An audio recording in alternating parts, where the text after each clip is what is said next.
There's been plenty of focus about paying quarterback Tua Tagovailoa, but what about wide receiver Jaylen Waddle, where he ranks amongst his peers, and how you can thread the needle for proper value as the Dolphins look to get a second contract done there as well.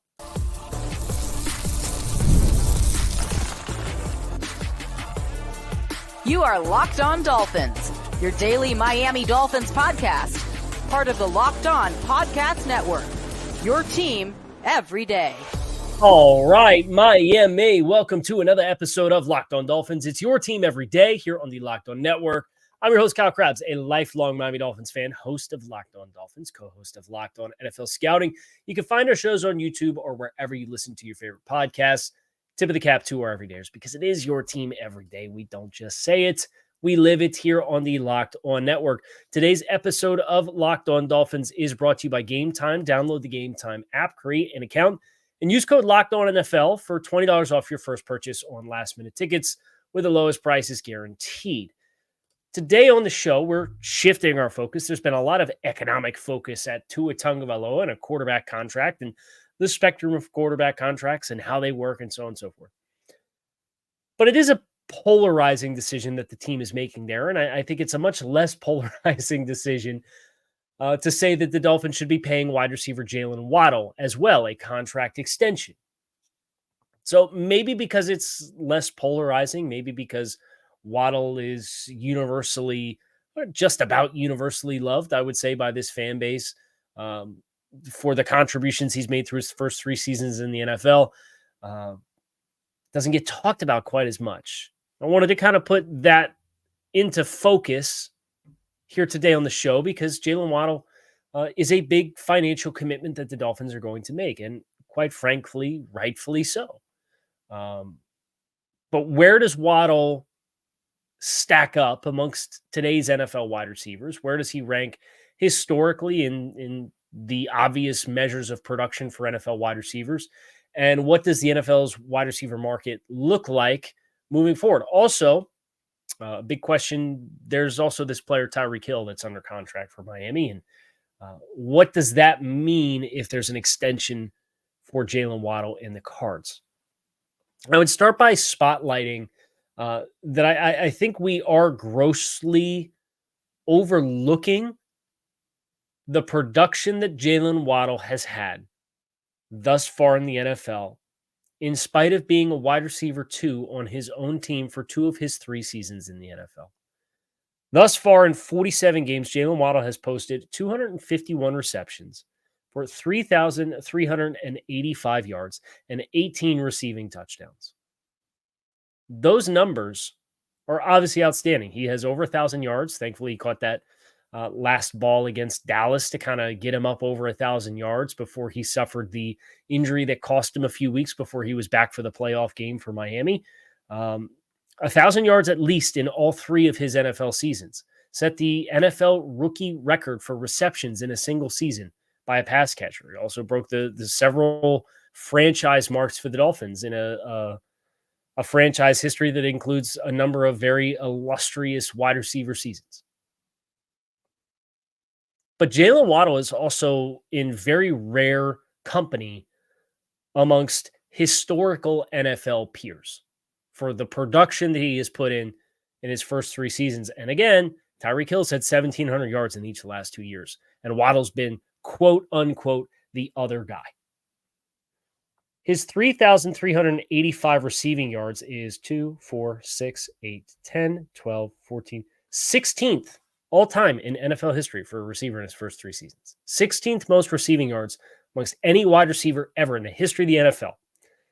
The 15 names in front of him: Isaac Bruce, CeeDee Lamb, Anquan Bolden, John Jefferson, DeAndre Hopkins, Jerry Rice, Mike Evans, Amon-Ra St. Brown, Jamar Chase, Torrey Holt, Michael Thomas, AJ Green, Odell Beckham Jr., Randy Moss, and Justin Jefferson. That's it. Those are the only guys in the history of the game. And look, it's a passing league now, and you understand that. A lot of those guys are names that you recognize that are playing today. Justin Jefferson and Odell Beckham obviously is a member of the team now. And Michael Thomas was a recent addition to this group. And Jamar Chase was from the same draft class as Jaylen Waddle, and so was Amon-Ra St. Brown. DeAndre Hopkins, CeeDee Lamb, these are all young players, right? You also have both members of the Greatest Show on Turf with Torrey Holt and Isaac Bruce. But it's not just the yards. From a receptions basis, Jaylen Waddle's in the top 10, 251 receptions. Players in front of Jaylen Waddle's 251 receptions through his first 3 seasons in the NFL. Anquan Bolden, CeeDee Lamb, AJ Green, Jamar Chase, Odell Beckham, Amon-Ra St. Brown, Michael Thomas, Justin Jefferson. That's it. And Jaylen Waddle, oh, by the way, has 361 targets. All of the players mentioned, aside of CeeDee Lamb at 387, are over 400 targets. So Waddle is making this production happen in spite of being targeted at a lower rate than every other player that are amongst his historical peers for all-time receiving production in your first 3 seasons in the NFL. I'm not telling you anything I don't think you already know. Jaylen Waddle's awesome. Outstanding. And I think that's why we don't really, everybody just kind of nods their heads like, yeah, you should pay him. But I don't want to overlook like just what Jaylen Waddle has been able to do thus far in the NFL. And some of these guys are amongst his peers for contracts. Some of these guys, like Amon-Ra St. Brown, have already got a contract extension done.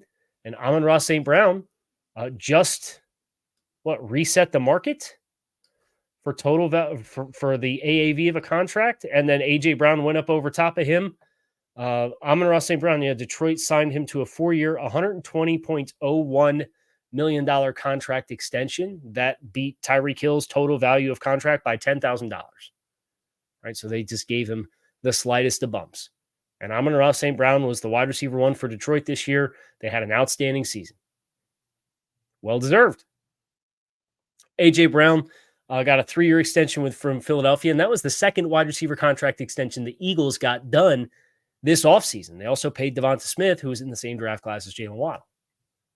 We're going to talk about that dynamic specifically a little bit later on in the show because it's Philly's doing it, and they're paying both guys. And what that looks like, there's some pros to, some cons to, some things I'd be scared to do, but my job's not on the line.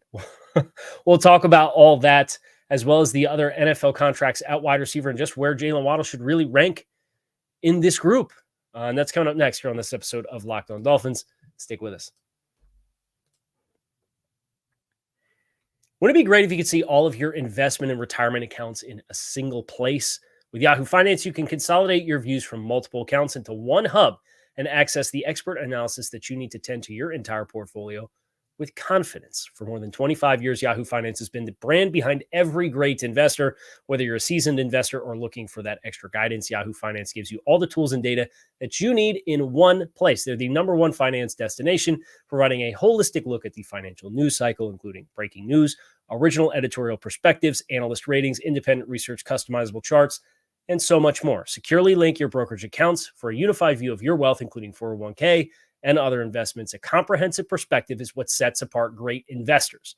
And that's how Yahoo Finance ensures you have the right insights to look at your wealth in its entirety. With a community of over 90 million users each month, their real strength is helping you on your way to financial success. For comprehensive financial news and analysis, visit the brand behind every great investor, yahoofinance.com, the number one financial destination, yahoofinance.com. That's yahoofinance.com. How great we're talking financial wealth and finances here on Locked On Dolphins with our friends over Yahoo Finance. Jaylen Waddle, we've now outlined in obviously an evolving league and much more of a passing league now than it was 20 years ago and even more so years before that. Still very friendly numbers relative to his peers. And if you had to ask me who the busts are out of this group of pass catchers, I don't think you have any, right? Like these receivers that put up these numbers have gone on to have had very prosperous careers. Is the worst career out of this group Michael Thomas because of injuries? Is the worst career out of this group Odell Beckham because of how things went off the rails in Cleveland? Honestly, Isaac Bruce, CeeDee Lamb, Anquan Bolden, John Jefferson as the only name on here that doesn't have a picture because he's an older era player. DeAndre Hopkins, Jerry Rice, Mike Evans, Amon-Ra St. Brown, Jamar Chase, Torrey Holt, Michael Thomas, AJ Green, Odell Beckham Jr., Randy Moss, Justin Jefferson. Find me the bad names. Find me the guys that haven't had sustained long-term career success.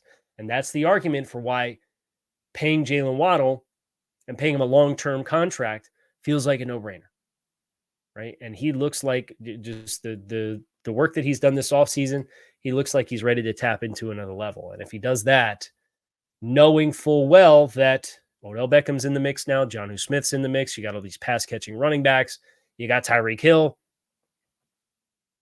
I don't know how much the target share is going to go up.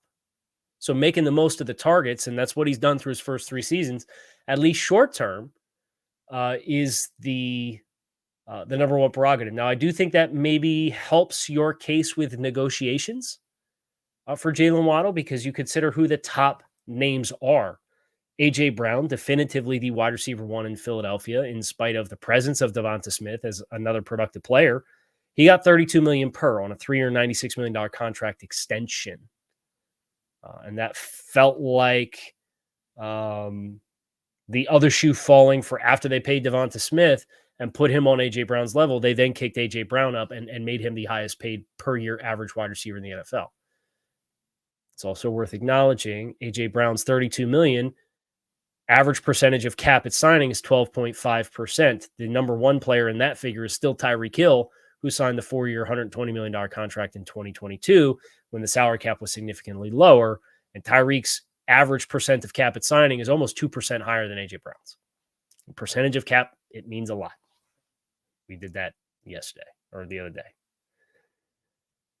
Amon-Ra St. Brown just eked out by $10,000 total value across 4 years over Tyreek Hill. And you have Tyreek Hill. Devontae Adams, definitively, no questions asked, the number one wide receiver in Las Vegas with the Raiders. Cooper Kupp, 3-year extension signed in 2022. He might not long-term be the wide receiver 1 for the Rams. That's probably going to be Puka Nacua. I could see Cooper Kupp kind of reaching the tail end. Crazy stat I heard about Cooper Kupp. I didn't realize this. He only has 2 career 1,000-yard seasons. Jaylen Waddle has more 1,000-yard seasons than Cooper Kupp. Think about that. Cooper Kupp's got a triple crown, though. But that was $26.7 million annual average salary was the deal that Cooper Kupp signed in 2022. And now you're into Devontae Smith at 25, DK Metcalf at 24, Deebo Samuel just below that. Michael Pittman this year signed a $23.33 million, 3-year, $70 million extension. Calvin Ridley this year signed a 4-year deal in Tennessee for $92 million, which is an average of $23 million per season. Anything below this, I think it's a moot point. You're beyond where the conversation is going to be for Jaylen Waddle. I think Jaylen Waddle's biggest bargaining chip when you sit down and have the conversation is Devontae Smith got 25, and I've been a more productive player across the board. They same amount of total touchdowns. Waddle's got a rushing touchdown. They both have 19 touchdowns in 3 seasons. Waddle's got more yards, more receptions. And their targets are almost equal. Waddle across his first 3 seasons has 9 more targets than Devontae Smith does.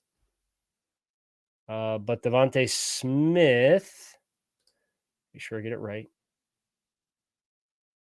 has played in 3 more games. So 3 more games, 9 less targets, and Waddle still has 11 more receptions and over 200 more yards. This is, look, that dude got 25. This is an open and shut case as far as I'm concerned. I deserve more than 25, and I'd be inclined to agree with him. There's two contracts between Tyreek's 30 and Devonta's 25. And I think as these two teams sit down and have this conversation, it becomes very easy to say, okay, well, Tyreek's getting 30. The production for Tyreek speaks for itself. We think maybe that's the ceiling. And the 2 players that are out in front of you, and A.J. Brown and Amon-Ra St. Brown, Amon-Ra St. Brown from the same draft class. He's the wide receiver one there. And he's, from a volume perspective, he was in front of Jaylen Waddle in both of those, both receiving yards and receptions. So 30s maybe your ceiling with Tyreek and where he's capped, and Amon-Ra and the production that he has, and they're right at 30, just about $30 million per year each. But Devontae Smith's the floor. So now you got a $5 million strike zone, I think, to have these conversations and negotiations. And Cooper Kupp at 26.7 and Devontae Adams at 28 are the two contracts in between what I kind of perceive the negotiating ceiling and the floor is for the two. This is not a player I would pinch the pennies on and get cute with and talk about no state income tax and all that kind of stuff. That's all relevant, of course. And if Miami can do it, great.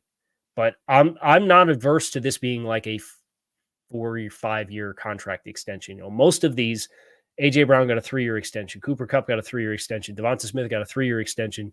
DK Metcalf got a 3-year extension. Deebo Samuel got a 3. Like 3 is a popular number for these. Of the top 10 wide receiver contracts as far as annual average salary right now, there's only 4 of them that were not 3-year extensions. It was Amon-Ra St. Brown got a 4-year deal. Tyreek Hill got a 4-year deal. Devontae Adams got a 5-year deal. And Calvin Ridley got a 4-year deal. That's it. Everybody else is 3 years. So for Miami, you're saying, okay, well, we have Waddle under contract this year. We already exercised the 5th-year option. This year's a rookie contract year anyway, but if we sign the deal before the season, he's going to get a pay raise this year. You can redistribute that money. You can redistribute that cap so you can kind of control the cash flow and the cap flow to make it work within some of your other big contracts until you either make a decision on what to do with continuing to work with Tyreek Hill or transition away from Tyreek Hill in a few years because that contract expires after 2026. There's a lot of wiggle room and decisions to make, right? But being proactive, if the difference of getting a Jaylen Waddle deal done is making him the 4th highest paid receiver in the NFL and giving him 28.5 per, or haggling to get him at 26.5 across 4 or 5 seasons, it's not going to be a hard decision for me to make. It's also not my money. So it's not my decision to make. But this feels as open and shut as you can get. But what happens if the team, and obviously they'd love to have the Tagovailoa contract extension done first, so you understand the cash and cap flow of that contract, right? That is the big piece that you have to set in order to build off your year-over-year cap strategy around long term. You'd like to get it done. But this is one where I don't know how cute I would sit here and get for the likes of Jamar Chase getting a potential contract extension done and driving the ceiling even higher, or Justin Jefferson blowing the roof off of the wide receiver market. And then you can open the door for Waddle's camp to say, look, the ceiling's now $5 million over what it was coming into the offseason if Justin Jefferson got 35 per. Now let's have the percentage of cap conversation because the rate and growth rate of the salary cap makes it a different conversation. I'd still be eager to get this one done. I don't know how much Amon-Ra St. Brown's contract extension hurts you just because he is their wide receiver one. He's been a more productive player across the 3-year sample size. The Dolphins can use that and the fact that he's nearly equal to Tyreek Hill as their bargaining chip when they sit down at the table. But speaking of Tyreek Hill, do you keep him in the fray beyond his current contract? What does that look like? What would that look like? Well, we have our first example of an NFL team that has 2 mega supersized wide receiver contracts on their books simultaneously, and not just saying, well, we have an old one and now we're going to pay a new one and then we'll transition away from the old one, courtesy of the Philadelphia Eagles. We're going to talk about that next and how that gives you a pathway for the Dolphins if they wanted to keep this identity piece of this team beyond the remaining years that Tyreek Hill is under contract while still looking at a Jaylen Waddle contract extension. That's next. Locked On Dolphins. NFL schedule is out. And if you're trying to get to the Rock, or if you're trying to hit the road, or maybe you're trying to hit the Panthers Eastern Conference final, big win last night, 3-0 against the Rangers. Vamos, Gatos. Take advantage of Game Time and their ability for you to get last-minute tickets at great prices. The prices go down the closer you get to puck drop or first tip or kickoff. With Game Time, you could save up to 60% on buying last-minute tickets for sports, concerts, comedy, theater, and more. They have flash deals and zone deals to make sure you are finding the best seat and a best price guarantee where if you find tickets for less in the same row and section, Game Time will credit you 110% of the difference. You can get the views, the panoramic views from your seat. And in just a few taps, you can get the tickets delivered directly to your phone. So take the guesswork out of buying tickets with Game Time. Download the Game Time app, create an account, and use code LOCKEDONNFL for $20 off your first purchase. Terms do apply. Again, create an account, redeem code LOCKEDONNFL, LOCKEDONNFL for $20 off. Download Game Time today for last-minute tickets with the lowest prices guaranteed. So let's talk the Eagles and what they have done with their wide receiver duo of A.J. Brown and Devonta Smith. The Eagles traded a first-round pick for A.J. Brown, gave him a big contract extension, and then they signed Devonta Smith. And Devonta Smith, same draft class as Jaylen Waddle, very similar production. They gave him a 3-year, $75 million contract extension on top of the last 2 years of his deal. So from a dollars perspective, it ends up being a 5-year, about $92-93 million commitment for Devonta Smith. It's a competitive contract, right? But the way that the Eagles structured this and then did the A.J. Brown contract shortly after and made him the highest paid wide receiver on a per year average at $32 million per. So they did the same thing they did with the Jalen Hurts contract. And if you're not well versed on what they did there, they baked in a lot of player options into their contracts that allow these to some degree, be a pay-as-you-play type of setup. So for A.J. Brown, for example, his base salary on a year-by-year basis is the minimum salary that you can get. And the way that they are paying the primary payouts is he has roster bonuses or option bonuses, I should say, that as you go, the next year's option bonus becomes guaranteed. But they don't just pay the bonus and call it a day. An option bonus versus a roster bonus. A roster bonus is if you're on the roster on this date, you get this lump sum payment, and it's applied to the salary cap. The Eagles, with option bonuses, are effectively opting in to the contract and the next year's commitment a year in advance, but they can prorate it out against the cap just like they would do against a signing bonus. And they did this with both A.J. Brown and Devonta Smith. Now, this creates a lot of rigidness as far as cap flexibility within that contract unless you can trade the player. And that is their out for all of these contracts, is if they want to move on, they have to trade the player. They can't cut the player because the next year's roster bonus or option bonus effectively guarantees a year in advance. But there's no like, oh, well, we're going to restructure this amount of base salary. Nope, the salary's the minimum, period. It's all in a lump sum bonus that they opt into. And if they trade the contract, somebody else knows, hey, he's due an option bonus next year that is at this point guaranteed, so we have to pay him that money. A.J. Brown had several years left. He had 3 years left on his initial deal with Philadelphia, and then signed the 3-year extension. His cap numbers, with getting a 3-year, $96 million, $32 million per season average, with the way that this contract is structured.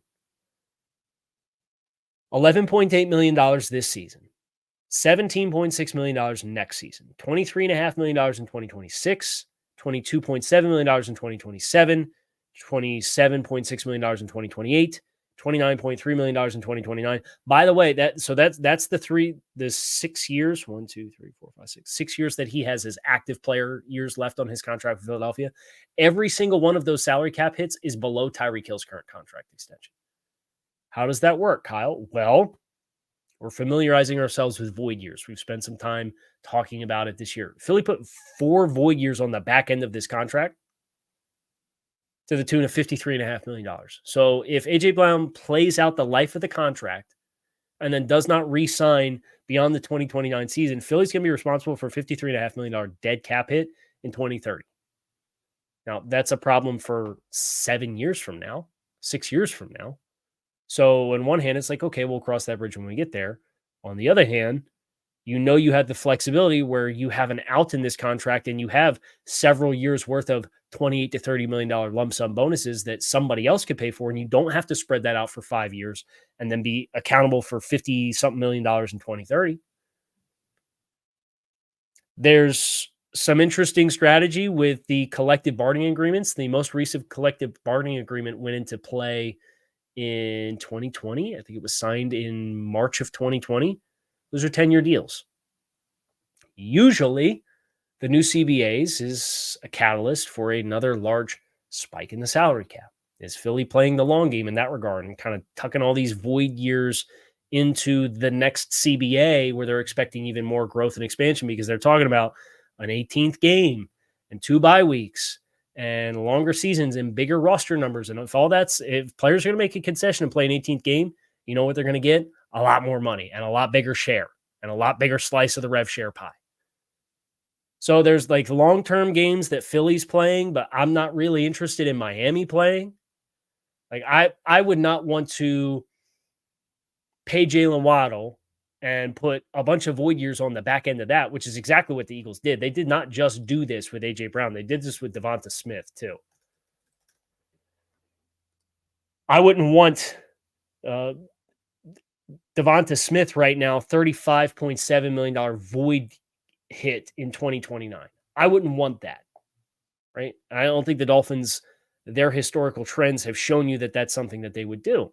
I certainly do like the fact that he signed a 3-year, $75 million contract extension, and his salary cap hits for the next 5 years are 8, 7.5, 10.7, 14.7, 20.07.